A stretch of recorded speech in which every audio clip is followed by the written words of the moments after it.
ఎక్కడికి వెళ్ళినను నీ వెంట వస్తారని ఆయనతో చెప్తున్నాడు. ఒకడు ఏమంటున్నాడంట, ఎక్కడికి వెళితే అక్కడికి వస్తాను. ప్రసన్న కూడా ఏమన్నాడంటే, సాఫ్ట్వేర్ వద్దయ్యా నీతోనే ఉంటానని మానేశాడు.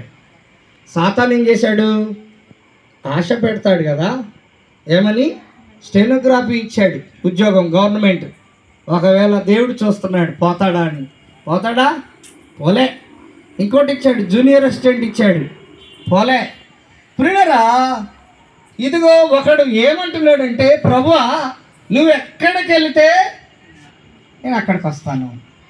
ప్రసన్న ఎంత ప్రార్థనాపరుడంటే, ఆ 2 గవర్నమెంట్ ఉద్యోగాలు వచ్చిన సంగతి ఇంతవరకు వాళ్ళ తల్లిదండ్రులకు చెప్పొద్దని మాట తీసుకున్నాడు మా దగ్గర. ఎందుకంటే ఒకవేళ తల్లిదండ్రుల మనసు ఉద్యోగం చేసుకుంటానైనా సేవ చేయొచ్చు అనే మాట రావచ్చు, లేదా సేవకులకు సపోర్ట్గా ఉండని చెప్పవచ్చు. కానీ పట్టుకున్నది ఏంటంటే, ఈ ప్రపంచాన్ని మార్చగలిగిన జీవగ్రంథాన్ని పట్టుకున్నాం. ఇది బరువైందనో, బాధైందనో, కష్టమైందనో దింపడానికి లేదుగా. శక్తి ఆయన ఇస్తాడు, బలం ఆయన ఇస్తాడు. తన మోకాళ్ళకి కంతులై చీముగారిన ప్రార్థన ఆగడంలా. హల్లెలూయా. ఎంత ఎండండి, మొన్న నైట్ కూర్చొని వర్క్ చేస్తున్నాం, చల్లటి గాలి పెట్టుకున్నాం, 12 దాకా మాట్లాడుకుంటూ అవి ఇవి తినుకుంటూ నీళ్ళు దాక్కుంటున్నాం. 12 దాటిందికి నేనేం తీసుకున్నా అంటున్నాడు. మళ్ళీ ఇవాళ ఉదయమే తీసుకోవడం. పొగడడం కాదు, అతిశక్తి కాదు. దేవుని సేవలో ఆ ఫైర్ లేకపోతే, ఆ మంట లేకపోతే, ఆ సమర్పణ లేకపోతే దేవుని సేవ ముందుకు సాగదనమాట. హల్లెలూయా.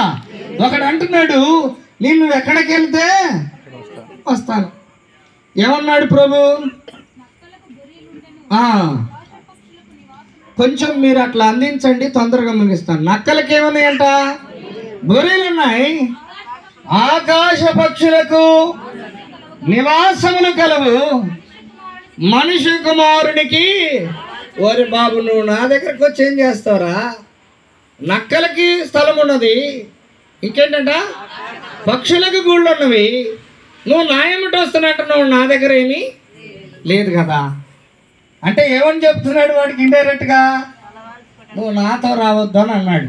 రావద్దు అనడానికి కారణాలు ఏంటంటారు? మీరందరూ చెప్పాలా? ఇప్పుడు వాడు యేసయ్యను వెంబడిస్తున్నట్టున్నాడు, నీతో ఉంటానంటున్నాడు. యేసయ్య ఇండైరెక్ట్గా, డైరెక్ట్గా చెప్తాడు. అసలు అయితే డైరెక్టే, ఏది కూడా నాంచటం అనేది యేసు ప్రభు వారిలో లేదు. కమ్యూనిజం భావాలు ఉంటాయి యేసయ్యకి ఎప్పుడు కూడా. చాలామంది కరుణామయుడే, దయామయుడే అనుకుంటారు, కానీ నిర్మోహటంగా మాట్లాడగలడు ప్రభువారు. హల్లెలూయా. అయితే వాడికి మాత్రం కొంచెం ఎక్స్క్యూజ్ చేస్తున్నాడు. అరే బాబు, నాకు ఇల్లు లేదు, చోటు లేదు. ఏంటి పరిస్థితి? పిల్లరా, నువ్వు రావద్దంటే వాడు ఏదో ఆశపడి రావాలనుకున్నాడు, ఇల్లు కట్టుకోవాలనో ఆయన ఏమంటుంటే ఏదో దొరికి